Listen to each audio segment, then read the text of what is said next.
हुमैरा नाज को कम उम्र में आयकर विभाग में नौकरी कैसे मिली? पेशे से इमाम और मदरसा शिक्षक मोहम्मद जाकिर की बेटी हुमैरा नाज ने अपने पहले प्रयास में एसएससी स्टेनोग्राफर परीक्षा उत्तीर्ण की और आयकर विभाग बेंगलोर में स्टेनोग्राफर के रूप में नौकरी की।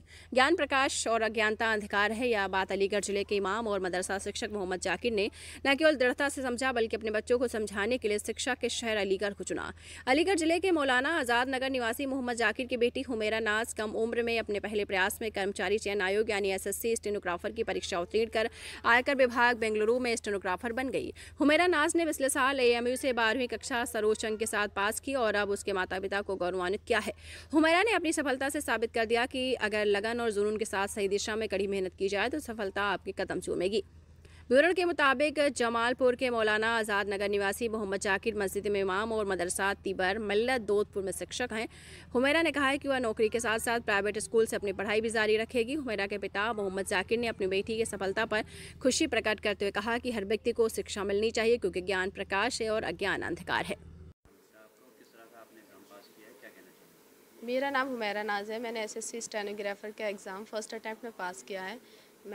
हम अलीगढ़ के ही रहने वाले हैं। मैंने अपना 12th सीनियर सेकेंडरी स्कूल से 2023 में किया है विद 92% मेरी 12th में थी और मैं आर्ट साइड की स्टूडेंट हूँ। और कहाँ आपका सिलेक्शन हुआ है, किस तरह? मेरा सिलेक्शन मिनिस्ट्री ऑफ फाइनेंस के अंदर इनकम टैक्स डिपार्टमेंट में हुआ है और मेरी पोस्टिंग बेंगलुरु में हुई है। I will work as a PA. किस तरह से आपने तैयारी करी, किसके जरिए पता चला आपको इसके बारे में? मुझे कुछ पता नहीं था कि 12th के बाद भी नौकरियां मिलती हैं, स्पेशली गवर्नमेंट जॉब्स। लेकिन जब मैं अपने फाइनल पेपर दे रही थी, मींस 12th का बोर्ड में जब मैं दे रही थी एमयू में, तो मुझे पता चला एसएससी एक संस्था है जो बच्चों को रिक्रूट करती है एग्ज़ाम्स के थ्रू। तो मैंने और उसके बारे में सर्च किया तो मुझे पता चला कई सारे एग्ज़ाम्स एसएससी कराती है। तो मेरी जो क्वालिफ़िकेशन थी तो बस 12th थी, तो उसके हिसाब से सबसे सूटेबल मुझे एसएससी स्टेनोग्राफर लगा। और जब मैंने उसके बारे में और ज़्यादा सर्च किया तो मुझे स्टेनो में बहुत इंटरेस्ट आया, क्योंकि इट इज़ समथिंग, मतलब 1 मिनट में आप 80 वर्ड और 100 इवन 160 200 तक बच्चे लिख लेते हैं, बट मेरी जो है 180 वर्ड पर मैं लिख लेती हूँ। 80 वर्ड पर मिनट मेरी स्पीड है स्टेनो में।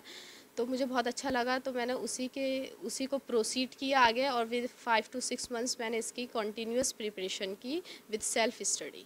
किस तरह से की थी?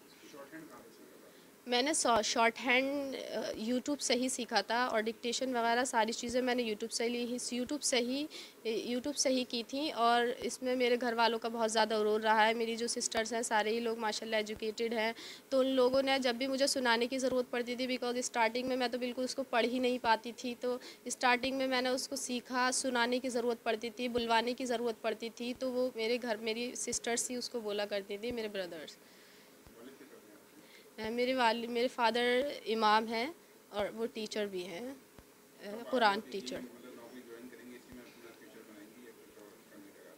इसी में फ्यूचर बनाने का तो अभी डिसाइड नहीं किया है। आई एम वैक्सीलेटिंग अबाउट फ्यूचर कि मुझे क्या करना है फ्यूचर में, but I will continue my study. मैं अलीगढ़ से ही प्राइवेट स्टडी, अलीगढ़ मुस्लिम यूनिवर्सिटी से ही प्राइवेट स्टडी अपनी कंटिन्यू करूँगी बीए विद सिविक्स के साथ। क्या कहना चाहेंगे और लोगों के लिए जो 12th करते हैं?